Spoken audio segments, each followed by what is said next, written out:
One of the most surprising and puzzling discoveries that JWST has made is that some of the earliest galaxies were very bright and massive, much more than expected by the standard model of cosmology.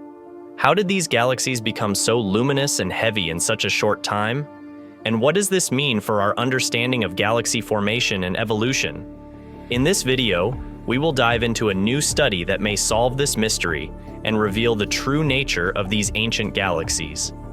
We will also discuss how this study challenges our current theories and opens up new possibilities for future research.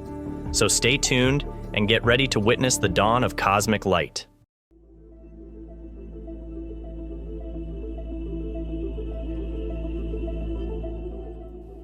The first step to solving the mystery of the early galaxies is to find them and measure their properties.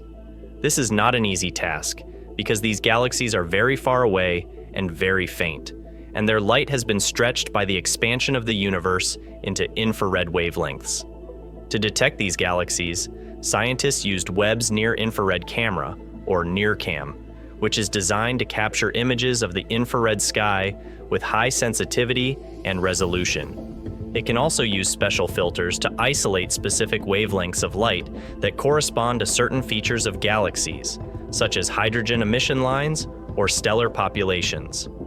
By using these filters, scientists can estimate the distance, size, mass, brightness, and star formation rate of these galaxies.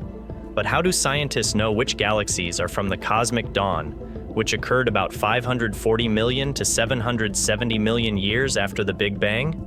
One way to tell is by looking at their redshift, which is a measure of how much their light has been stretched by the expansion of the universe. The higher the redshift, the farther away and older the galaxy is. For example, a galaxy with a redshift of 10 means that we see it as it was when the universe was about 500 million years old. So scientists used Webb's nircam to search for galaxies with redshifts between 9 and 12, which are considered to be from the cosmic dawn epoch. Using this method, scientists identified 14 candidate galaxies from the cosmic dawn, which they named JWST Early Release Science Galaxies, or jergs. These galaxies were very bright and massive for their age, with luminosities ranging from 10 to 100 times that of the Milky Way, and masses ranging from 10 billion to 100 billion solar masses. These values were much higher than predicted by the standard model of cosmology, which assumes that galaxies grow gradually over time by merging with smaller ones. How did these galaxies become so big and bright in such a short time? And were they really as large and steady as they appeared?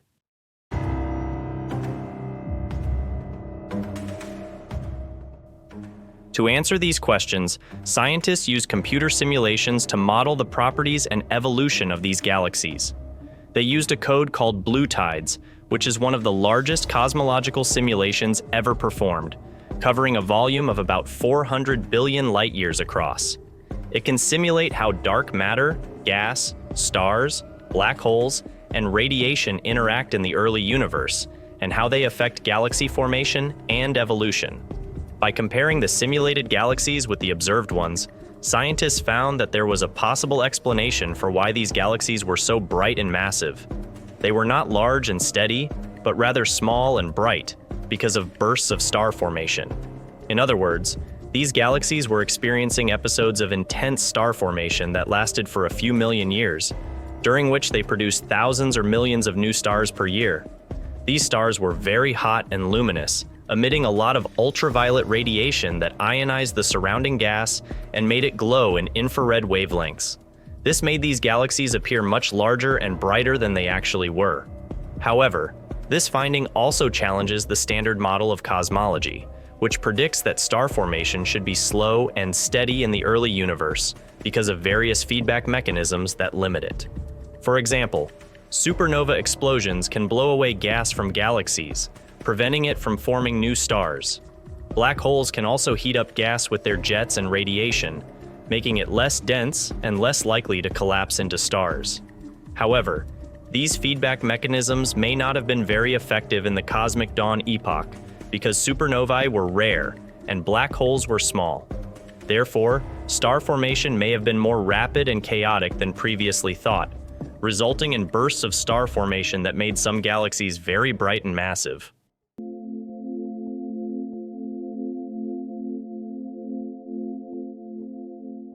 So how do these galaxies compare with other types of galaxies that Webb has observed or will observe in the future? One way to compare them is by looking at their infrared colors, which indicate their temperature and dust content. For example, galaxies that are very hot and dust-free have blue colors, while galaxies that are cooler and dustier have red colors. The jergs have very blue colors, which means that they are very hot and dust-free. This is consistent with jergs' high star formation rates and low metallicity, which means that they have not had enough time to produce and accumulate heavy elements and dust. Another way to compare them is by looking at their sizes and shapes, which indicate their structure and morphology. For example, galaxies that are large and round have smooth profiles, while galaxies that are small and irregular have clumpy profiles. The jergs have very smooth profiles, which means that they are large and round. However, this may be an illusion caused by their high brightness and the resolution of Webb's nircam, which can only resolve objects that are larger than about 1 kiloparsec across. In reality, these galaxies may be much smaller and clumpier than they appear, as suggested by the simulations. In contrast, there are other types of galaxies that Webb has observed or will observe in the future that have different properties from the jergs. For example, there are galaxies that are very red and dusty, which means that they are cooler and dustier than the jergs. These galaxies may have formed earlier, and may have experienced more feedback from supernovae and black holes, which enriched them with metals and dust. They may also be more massive and stable than the jergs, and they may host more massive black holes at their centers.